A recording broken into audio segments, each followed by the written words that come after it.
Elle a été la première femme de sa vie. Bien avant d'épouser Muriel Bailleul avec qui il file le parfait amour depuis 1980 et avec qui il a eu une fille, Pamela, Eddie Mitchell a fait fondre le cœur d'une autre femme, Françoise Lavitte. S'il a eu de nombreuses fans de par le succès de son groupe Les Chaussettes Noires, si est bien cet amour de jeunesse que le chanteur a épousé en juin 1961 alors qu'il n'avait que 19 ans.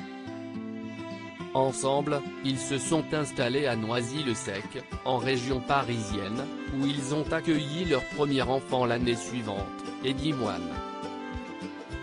Un petit garçon qui sera suivi ensuite de Marilyn en 1965. Mariés pendant 18 ans, Eddie Mitchell et Françoise Lavitte finiront cependant par divorcer en 1979, notamment à cause du rythme de vie frénétique de l'artiste et de ses nombreuses absences. Toutefois de cette femme qui est restée plusieurs années aux côtés de l'artiste, on sait peu de choses. Tandis qu'il est plutôt discret même encore aujourd'hui sur son mariage avec Muriel Bailleul, il se trouve que Eddie Mitchell n'a jamais été du genre à parler de sa première femme, qui restait pour sa part bien loin du show business, et dont on ne possède pas de clichés. Eddie Mitchell très proche de son fils et d'ici la vie a éloigné Eddie Mitchell de sa première épouse, le chanteur a toujours gardé cependant un lien indéfectible avec ses enfants aînés, notamment son fils Eddie, à qui il a donné un prénom très symbolique. Car hormis le fait que ce soit son nom de scène, il s'agit d'un prénom que l'artiste adore.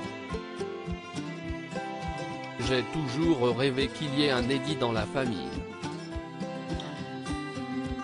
Alors, à la naissance de mon aîné, j'en ai profité. Ce prénom d'artiste, si est mon rêve de gosse quand j'ai découvert Eddie Constantine. Eddie, ça vient de lui, un acteur discutable, mais quel chanteur, avait-il confié par le passé, révélant que lui et son fils partagent notamment la passion pour le cinéma. Pour le reste, il possède un caractère bien précis, pas si éloigné du mien, il n'est fait qu'à sa tête, avait-il ajouté.